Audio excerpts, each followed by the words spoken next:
계시지 않는 2주 동안 금요일 우리 강도사님이 일주일 아주 열심히 준비해가지고 한 편의 말씀 보통 이렇게 전했는데 저것도 은혜 받는 시간이었고 그 다음에 저도 한번 또 양질의 설교를 위해서 쉬어가는 코너였는데 우리 강도사님이 안 계셔서 안 하던 금요일까지 하려니까 어렵더라고요. 그래서 하나님 나라는 통역을 통해서 이루어지는 거지 절대 내 혼자 안 되는구나 하는 것들 깨닫게 되었습니다. 여러분 오늘 말씀은 제가 뭐라고 제목을 정하게 되었냐면 건강한 교회가 뭘까 하다가 하나님이 우리 교회를 그렇게 몰아가셔서 이게 정답이겠지 하는 게 하나 생겼는데 뭐냐면 아픈 자를 돌보는 공동체가 건강합니다. 이렇게 제목을 정해봤어요. 할렐루야. 요즘 저는 사회에서 회자되는 우리 기독교에 대한 많은 얘기를 들으면서 우리가 어떻게 신앙생활을 해야 될까? 특별히 종교개혁 500주년이 되어서 다시 개혁의 기치를 걸고 다시 교회가 기독교가 일어나 보자라고 하는 운동이 여기저기에서 구호처럼 막 일어나는데 그럼에도 불구하고 오늘 백부장과 같이 주님의 제자됨의 그 마음을 가지고 살아가야만 우리 안에 하나님의 나라가 이루어지지 않을까 하는 생각을 해보게 됩니다. 그래서 여러분 우리 인생이 짧다면 짧지만 현명한 사람은 현명한 신앙인은 어떤 목표와 어떤 목적을 가지고 신앙생활을 해야 되는데 저는 세상의 다른 욕심보다 주님의 제자 되고 싶은 그 열망함이 우리 가운데 있기를 원합니다. 여러분 보세요. 교회 다니면 크리스찬, 그리스도인이라고 이야기합니다. 그러나 이 그리스도인이라는 것은 사도행전 12장 26절에 가면 뭐라고 돼 있냐면 안디옥에 있는 사람들이 예수를 믿는 사람들을 향하여 비로소 그리스도인이다 라고 했다는 겁니다. 저는 그리스도인은 무엇이라고 다른 말로 말씀드리고 싶냐면 주님의 제자다. 교회로 오면 우리가 하나님의 자녀가 되지만 사실은 거기에 우리가 끝나는 게 아니라 어떻게 해서든지 주님이 우리에게 말씀하신 대로 마태복음 28장처럼 모든 족속으로 제자 삼고 마가복음 또 맨 마지막에 주님의 유언이 뭐죠? 만민에게 복음을 전파하라. 누가복음이 맨 마지막에 유언하시고 승천하신 주님의 유언이 뭐예요? 너희는 이 모든 일의 증인이라. 요한복음 21장이 뭐라 그래? 내 양을 치라, 내 양을 먹이라. 이 땅에 남겨진 교회가 해야 될 마지막 사명은 뭐냐면 제자 되고 제자 삼는 일 외에는 없는데 그러려면 우리의 신앙의 목표가 그냥 하나님의 자녀입니다 라는 것에서 끝나지 말고 이제는 주님 오시는 그날까지 감당해야 되는 주님 제자됨의 삶, 주님의 영혼들을 제자 세우는 그 일들을 계속적으로 해야 된다는 거예요. 그래서 오늘날 교회가 마지막 주님 파루시아 그 다시 오실 주님 재림의 주님을 기다리면서 우리는 뭘 해야 되냐? 그냥 제자 훈련 받고 뭐 이게 아니라 여러분 중요한 것은 무엇이냐면 내가 제자 되고 제자로 살아내는. 근데 그 제자는 다른 말로 뭐냐? 그리스도인이라는 거예요. 그리스도인이라고 누가 그를 향해서 불러줬냐면 스데반의 죽음을 보았던 많은 사람들이 예루살렘 중심으로 사도행전 8장에 있다가 보니까 스데반이 죽으면서 천사의 얼굴을 이렇게 하면서 저들의 죄를 용서해 주세요 하는데 그거에 사울은 감동이 되어 구장에 가면 바울로 변화되는 다메섹 도상의 사건들이 있게 됩니다.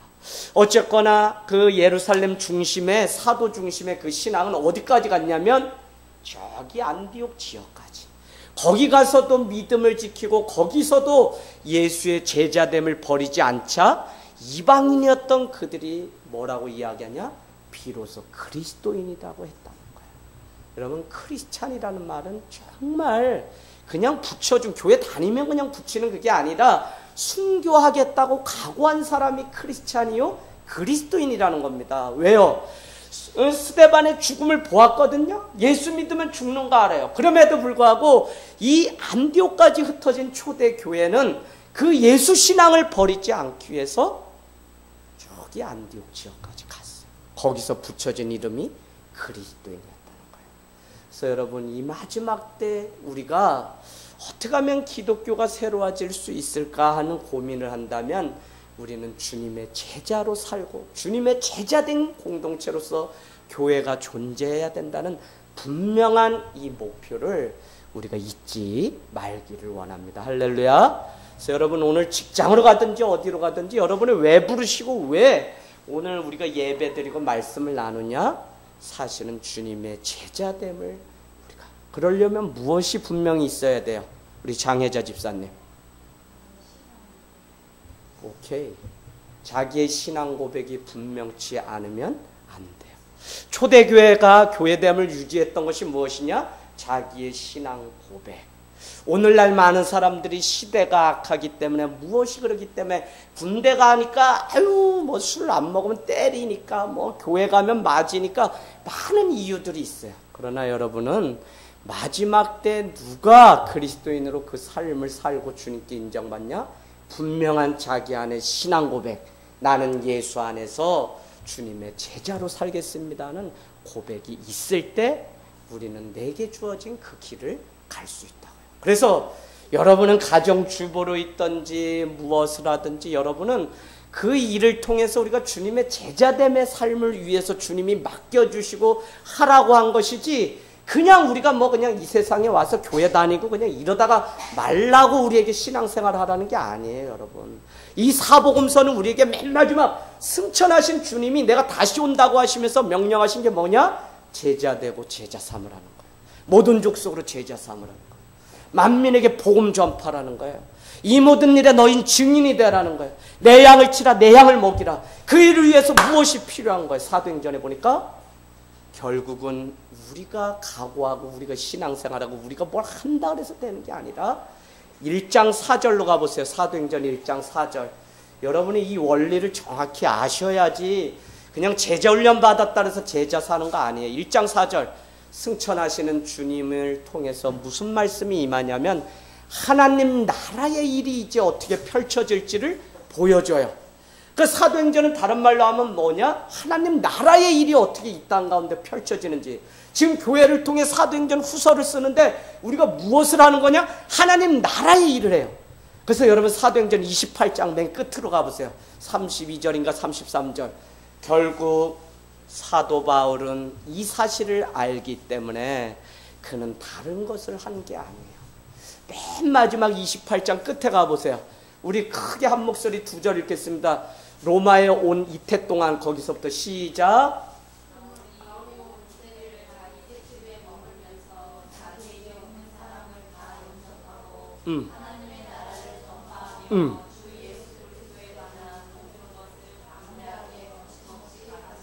아멘, 아멘. 그러니까 사도행전 1장 4절은 뭐라고요? 이제 하나님의 나라가 어떻게 펼쳐지는지. 사도행전 28장은 오고 가는 사람들에게 이태 동안 로마의 셋집에서 감옥이에요. 그곳이 밖에 나와 있는 감옥이에요. 그곳에서 사도 바울은 뭐 했다고요? 하나님 나라를 가르치고 예수가 주되심을 가르치는 일을 했다는 게 사도행전. 그런데 우리 작은 김미숙 집사님, 이 일을 위해서 반드시 무엇이 있어야지 된다는 거예요. 사도행전은.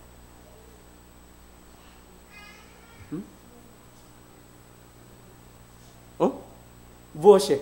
우리 저기 혜인아, 무엇이 있어야지 반드시 하나님 나라의 일이 된다는 거예요?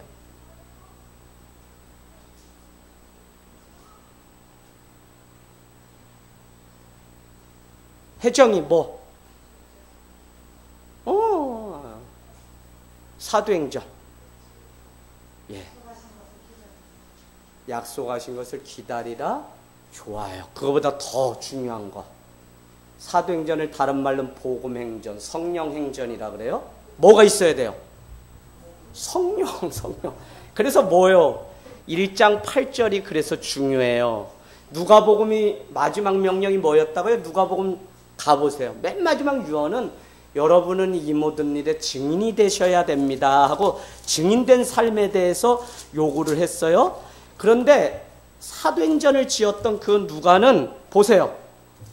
누가복음 24장 48절이 마지막 명령이에요. 교회와 재림의 주를 기다리는 교회에게 하신 마지막 명령이 뭐냐? 너희는 이 모든 일의 증인이 되라는 거예요.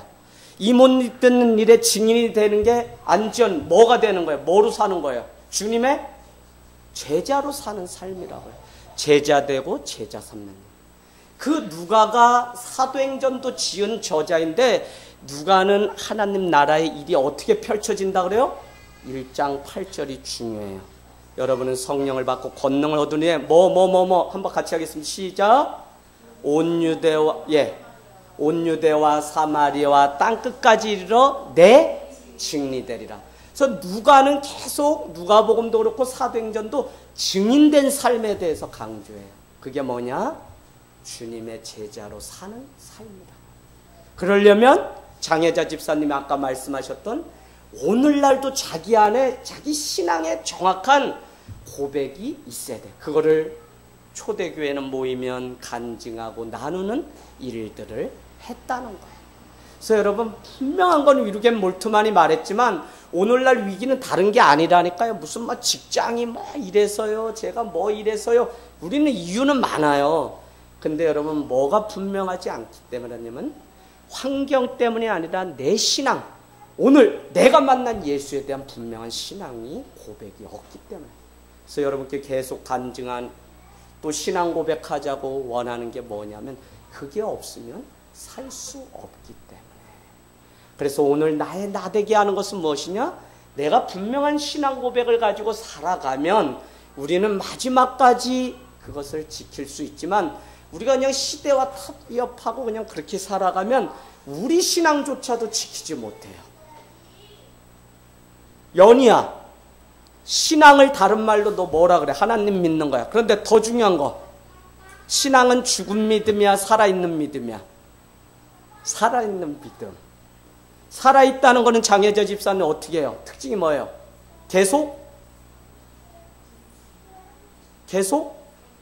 생명을 나에 자라가요. 그러면 여러분 우리가 지금 내 안에 분명한 신앙 고백, 오늘 현재 지금 이 시간 이게 없게 되면 많은 사람들은 뭐 얘기하냐? 옛날에 믿었던 그 율법, 전통.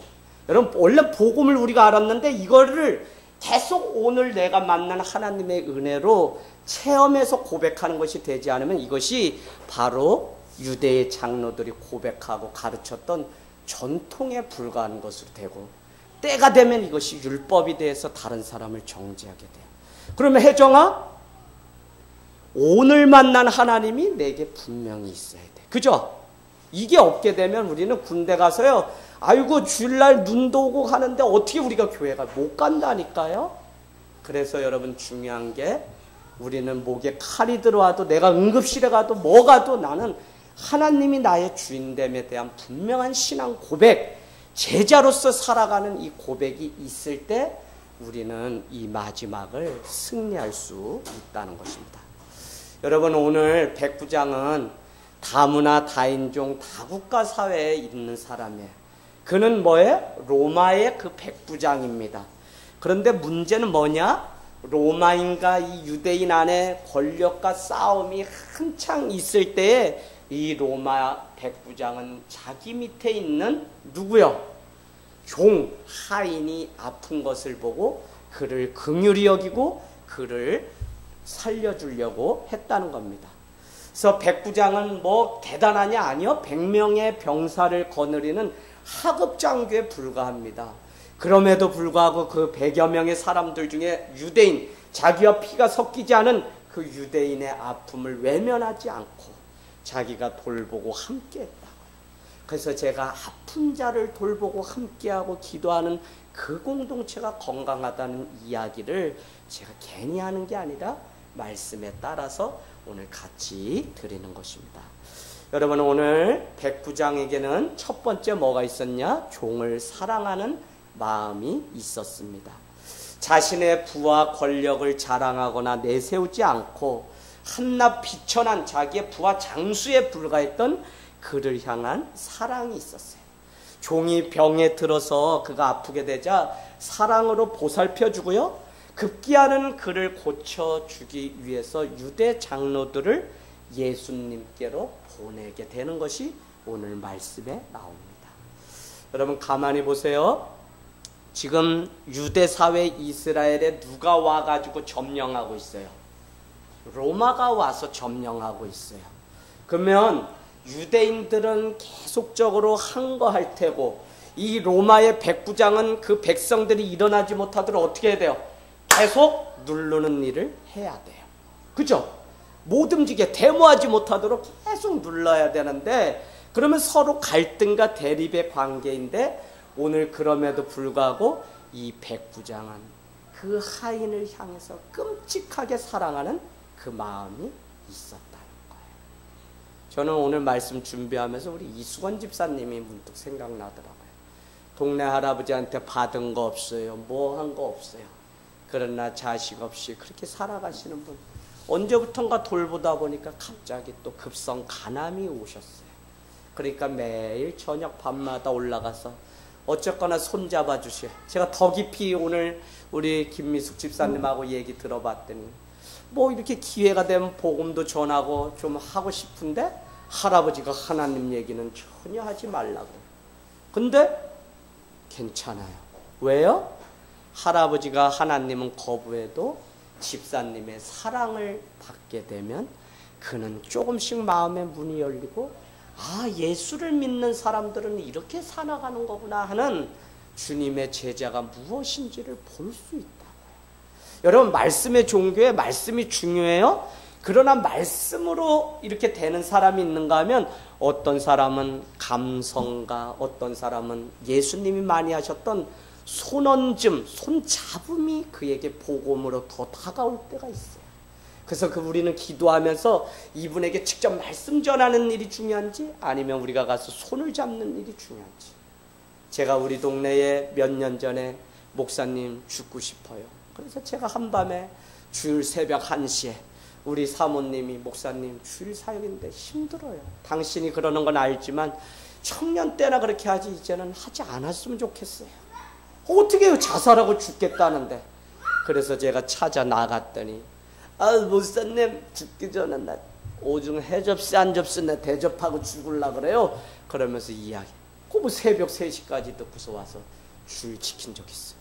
그런데 이번 주에 동네에 또 한 형님이라고 제가 부르는 그냥 그분이 그냥 목회자인 건 알지만 제가 편하게 그냥 형님 하고 이야기하는데 한밤중에 저한테 SOS를 요청했어요. 그래서 가보았더니 그 가정 안에 거의 4자녀 중에 3명이 죽게 되었어요. 그래서 왜 이렇게 됐어요? 들어가니까 벌써 뭐 같냐면 장례식장 같아요. 왜요?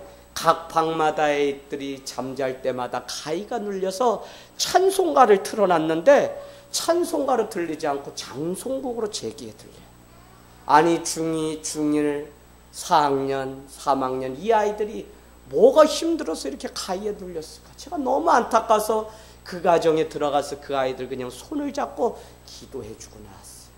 그랬더니 그냥 안 보내고 뭐 그 밤에 뭘 좀 해주고 싶다고 막 그래서 새벽 3시에 제가 이러고서 또 막 그 다음날 장례 가고 이번 주 너무 바빴던 것 같아요. 근데 뭐가 중요하냐면 제가 복음 전한 게 아니에요.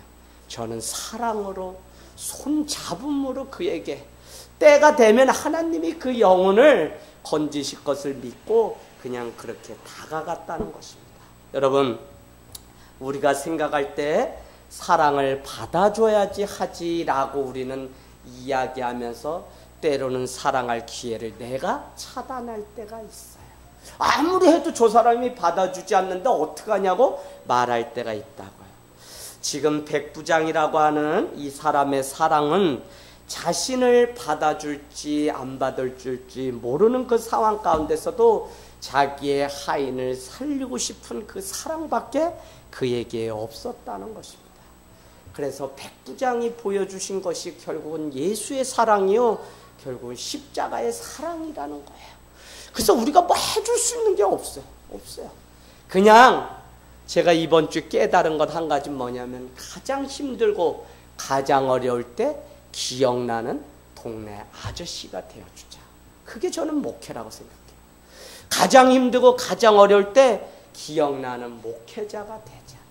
그래서 여러분 서울에 있는 권사님들도 결국은 막 때가 되면 어려운데 저한테 꼭 전화해서 목사님 기도해 주세요. 제가 갑자기 암이 발견돼가지고 죽게 되었습니다라고 그렇게 연락을 주시는 것들을 봐요.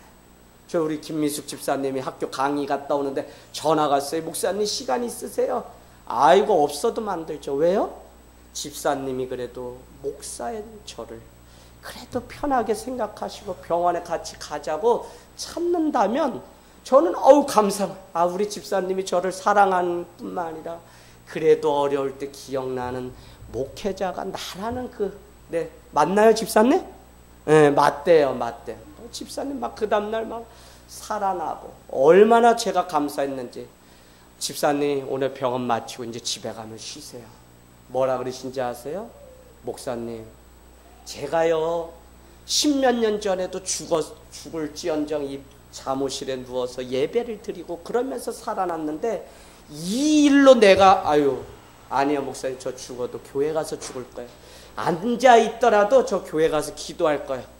저희가 그날 저녁에 오는데 수요일날도 말씀드렸다시피 집사님의 믿음이 부끄러운 믿음 되지 않도록 주님 오늘 안수할 땐 저에게 능력 주시고 어둠은 다 물러가게 하시고 오늘 고쳐주시옵소서 하고 하나님 앞에 기도하고 했어요. 안수 기도하고 그 다음날 아침에 전화한다. 목사님 시간 있으세요? 오늘 저녁에 식사 같이 했으면 좋겠어요. 집사님이 막 지난 금요일부터 주일 막 월요일까지 다 죽어가서 목소리 힘이 없는데 살아났다는 것을 제가 보았어요. 우리가 그때 무슨 말씀을 나눴냐? 어린아이를 자기의 아들을 예수님께 데리고 와서 손을 얹고 고침을 받기를 원하더라 라고 하는 손얹음, 손잡음이 얼마나 하나님의 놀라운 능력이 임하는지 그 말씀 같이 나누면서 그냥 손을 얹고 안수기도 했을 뿐인데 우리는 그 손얹음을 통해서 영혼이 살아나고 회복되는 일들을 경험하게 되었던 것입니다. 여러분 오늘날도 기적이 일어나는 곳에 가보세요. 말씀이 있습니다. 그러나 더 중요한 것은 사랑이 있어요.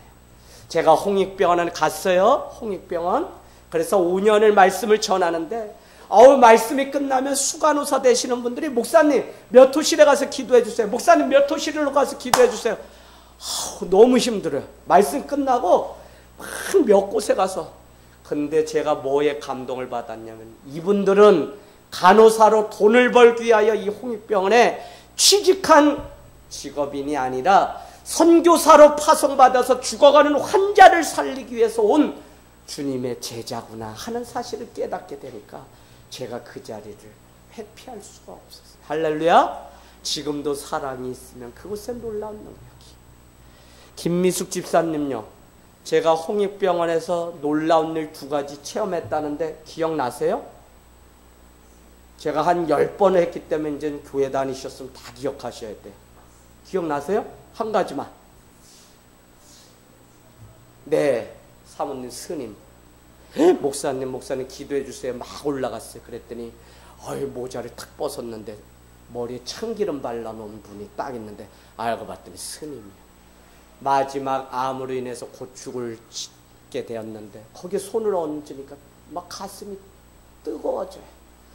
이 불교에 심취해서 스님으로 평생 살던 분도 월요일에 들려지는 그 복음을 듣고 마지막 예수를 믿고 싶다고 세례를 달라고 하는 것을 보고 제가 얼마나 뜨거운지. 선교지가 다른 데가 아니야. 여기도 선교지.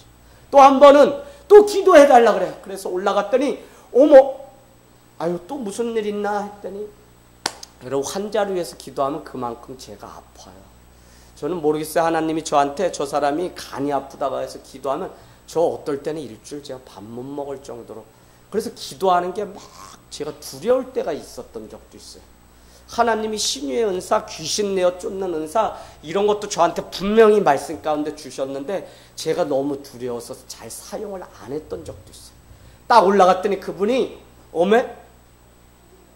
온몸에 용이 막 머리까지 막 올라탔어요.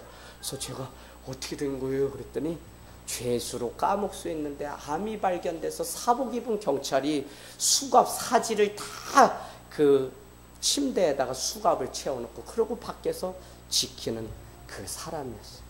그에게 손을 얹고 세례를 베푸는데 가슴 가슴이 얼마나 뜨겁든지. 제가 드리는 말씀 뭐냐? 때로는요, 하나님의 사랑, 손얹음이 다시 인생을 바꾸고 다시 살아나게 하는 놀라운 능력이 있다니까요. 우리 아이들 있죠? 장단건찰리 아이들 훈계나 명령 때문에 아이들이 바뀌질 않아요. 우리 계속 엄마나 뭐 부모가 몇 가지가 있대요. 비교를 하기 시작한대요. 그렇게 사느니 차라리 안 사는 게 낫다고 이제는 협박을 한대요. 그래서 맨 마지막 부모들이 도착하는 6단계 중에 끝이 뭐냐면 이거예요. 제가 뭘 한다고 내가 그렇게 겁을 주고 이렇게 살려면 너 공부하지 마, 집어치워 이렇게 얘기했을까 하고 후회가 막 몰려온다는 거예요. 작은 김미숙 집사님 그래요? 우리 하람이 잘 때 그렇게 되죠? 이거는 뭐 부모면은 100% 다 그래요. 다 그래요. 안 그러세요? 그러면 뭐 집사님은 네.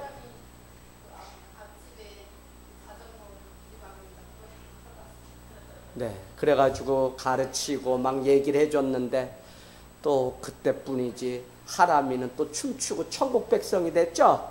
그러면 잘 때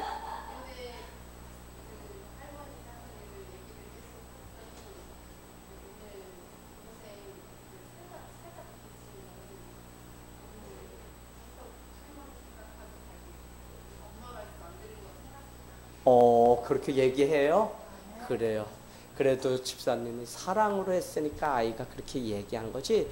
대부분 마지막 훈계와 명령은 6단계 6번째가 뭐냐? 후회로 끝난대요. 쟤를 왜 때렸을까? 제가 뭘 안다고.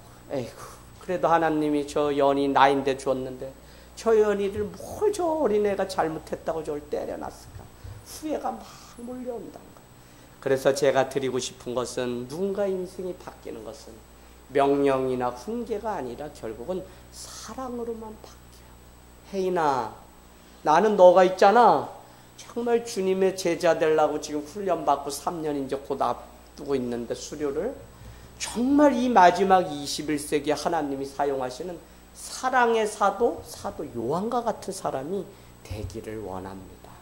왜요? 사랑만이 영혼을 바꾸고 사랑만이 가정을 바꾸고 사랑만이 한 사람을 세워가는 은혜와 능력이 있다고 하는 사실입니다. 여러분 오늘 백부장이 얼마나 존경을 받았냐? 백부장이 대신해서 유대 장로를 보냈더니 그는 우리 민족을 사랑하고 그는 뭐라 그래요? 우리를 위해서 회당을 지어준 자입니다 라고 로마 군인 백부장을 칭찬하는 장로들 누구한테 와서? 예수님께 와서 그렇게 이야기합니다. 여러분 7 집사를 세울 때도 사도행전에 보면 지혜가 있는 사람, 성령 충만한 사람, 또 한 가지 뭐라고요? 칭찬을 받는 사람. 오늘 백부장도 유대 장로들이 예수님께 가서 그가 보내서 내가 왔습니다 라고 하면서 결론은 뭐냐? 그는 우리 민족을 사랑하고 우리를 위해서 회당을 지어준 아주 훌륭한 사람입니다 라고 백부장의 믿음을 칭찬을 했다는 것입니다. 여러분 말씀의 종교. 그렇게 보내놨는데 그 백부장의 마음에 무슨 생각이 들었죠? 여기 딱 보니까 아니 나도 내 부하를 오라가라 이렇게 하는 사람인데 내가 어떻게 감히 예수님을 고쳐주러 오세요라고 말할 수 있냐는 거예요. 그래서 사람을 막 빨리 보내가지고 오시지 말고 하인을 향해서 말씀으로 명령만 하셔도 나을 수 있습니다 라고 그렇게 고백하게 되자 예수님이 그 백부장을 향해서 뭐라 그래요? 내가 이스라엘에서 이만한 믿음을 보지 못했다.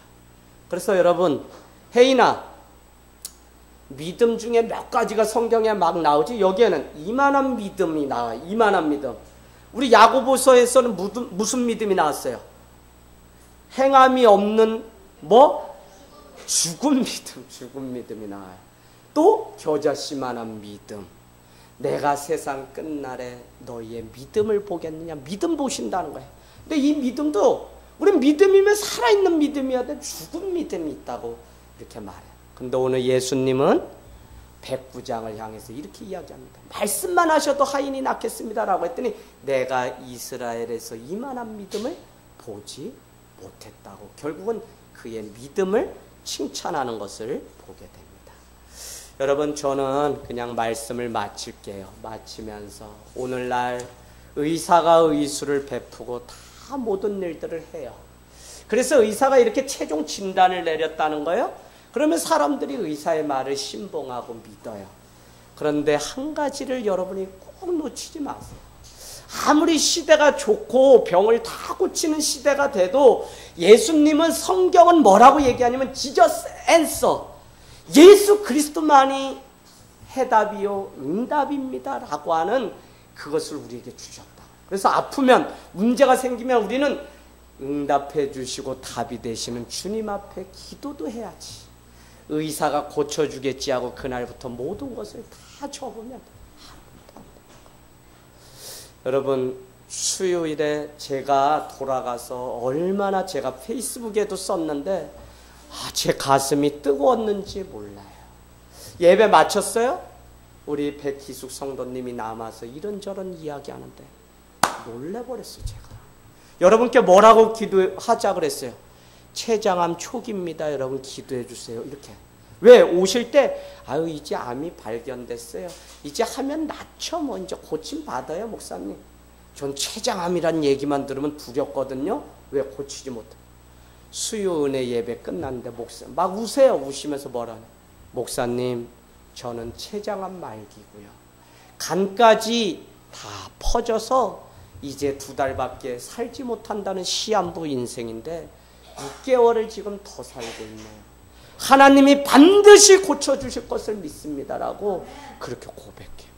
그래서 저분이 의사 만나서 병원에 가서 막 이렇게 항암제 맞고 막 고침받고 이런 일들도 하시는데 그 안에 뭐가 있다는 사실을 깨닫냐면 그 병은 반드시 하나님이 고쳐주셔야 된다고 하는 믿음이 그 안에 있는 것을 보고 제가 그날 밤에 와서 무슨 생각이 들었냐면, 야, 하늘 땅 교회 안에 이런 성도가 있다니. 믿음이 뭐지? 신앙이 뭐지? 아니, 이 마지막 때 정말 의사가 다 고쳐주고 서울대학 병원 가면 다 고쳐준다는데 아직도 하나님이 고쳐주시면 살 수 있습니다 라고 믿는 이 믿음이 있다는 것을 보고 제가, 그렇지, 21세기 다 돈으로 되고 21세기 다 의사가 고쳐주고 심지어는 죽은 사람도 살려준다고 하는 그 의술이 발달한 이 나라에서도 절대 속지 말아야 되는 것이 있다면, 여러분, 내가 무슨 얘기를 했다 그래서 털어놨다 그래서 내 상처가 해결되는 것도 아니고, 내가 무슨 누가 뭐 이렇게 해서 항암을 뭐 해서 병에 뭐 가서 고침받았다 그래서 되는 것도 아니고, 결국은 예수님께 기도해서 예수님이 이 응답의 도장을 찍어 주셔야만 고칠 수 있는 시대이기 때문에 우리 교회는요, 집에서 다 해결될 것 같지만 여전히 때가 되면 모여서 함께 기도하고 주님 앞에 가야 돼요. 집사님하고 오늘 나눴어요. 제가 이번 주에 경험한 게 뭐냐, 육신의 질병의 문제가 아니라 영적으로 눌리고 가히 눌린 어둠의 영에 사로잡힌 사람들을 보면서 마지막 때는 영적 전쟁이에요. 말씀이 없고 확신이 없게 되면 내가 하는 이 말씀도 무용지물이 돼서 다 예수를 부인하는 시대예요. 그래서 여러분, 정말 주님 앞에 기도하다가 오순절 성령을 체험해서, 기도는 뭐라 그랬어요? 수요일날? 우리의 뜻, 하나님의 뜻 이루는 거예요. 우리의 뜻이 아니라. 근데 더 중요한 건 뭐라 그랬죠? 누구를 보는 거? 자기 자신을 보는 것이 기도기 때문에 기도해야 된다. 여러분, 왜 사람들이 변하지 않고 왜 믿음 가운데 살지 못하느냐? 왜 옛날 얘기하면서 그것으로 만족하며 사냐? 왜 자기 안에 있는 그 들보를 보지 못하고 다른 사람들을 자꾸 문제 있다고 이야기하고 뭐 이렇게 이야기하냐? 자기 자신을 보지 못하기 때문에. 왜? 기도하지 않으니까. 그래서 여러분, 부탁드리기는 여러분이 방언을 받든지 여러분이 기도를 하셨으면 좋겠어요. 소리내서. 그러다가 성령이 임하게 되면 그제서야 자기 자신이 얼마나 형편없는 사람인지 알기 때문에 목회를 하고 주님의 그 길을 가는 거예요. 저는 최고 제가 사모하는 시간이 뭐냐? 저녁 기도회. 그냥 매일 저녁 기도회. 다른 거는 부담스러워요. 근데 저녁 기도회는 와서 기도하면 내 허물이 보이고 내가 얼마나 부족한지 알기 때문에 주님이 또 채우시는 은혜를 경험하게 되니까 다시 살아나서 집에 돌아가니까 얼마나 기뻐서 잠을 이루고. 여러분, 이번 주에 나사렛 교단에 말씀 가서 특강했어요. 다들 힘들어하세요. 더구나 여성 목회자이기 때문에 더 힘들어요. 그런데 목사님은 어떻게 그 길을 계속 지금 가고 있나요? 수천 명 모이냐고 묻는 사람도 있어요. 왜? 너무 당당하니까. 전혀 그렇지 않아요. 재정이 많이 채워졌냐? 아니요, 사례비 못 받고 있습니다. 제가 이야기했어요. 그게 무슨 얘기예요? 목사님은 늘 좋은 것 같은데. 아니요, 그냥 우리 이렇게 하면서 가는 거지 그렇지 않아요. 근데 목사님은 어떻게 그 본질을 계속 붙들고 가나요? 그렇게 저한테 예, 저녁마다 문제를 끌어안고 기도하면서 주님의 위로와 주님이 또 기다릴 힘을 주기 때문에 기도의 자리에 나와서 제가 살게 돼요. 그렇게 고백했어요. 그랬더니 이분들이 뭐냐면 저희도 가서 정말 기도하는 사람이 되고 싶다는, 그냥 형식적으로 이렇게 뭐 새벽 예배하고 이게 아니라 정말 주님과의 교제가 있는 기도의 시간을 저도 갖고 싶습니다. 그렇게. 그래서 여러분 정말 오늘 저녁에 소리는 안 내도 돼요. 그러나 여러분이 뜨겁게 마음을 다해서 기도하다 내 자신을 보게 되고 주님이 만지심을 경험하게 되면 내 자신이 변화돼서 주님의 제자로 살아가는 은혜가 있기를 주님의 이름으로 축복을 드립니다. 예.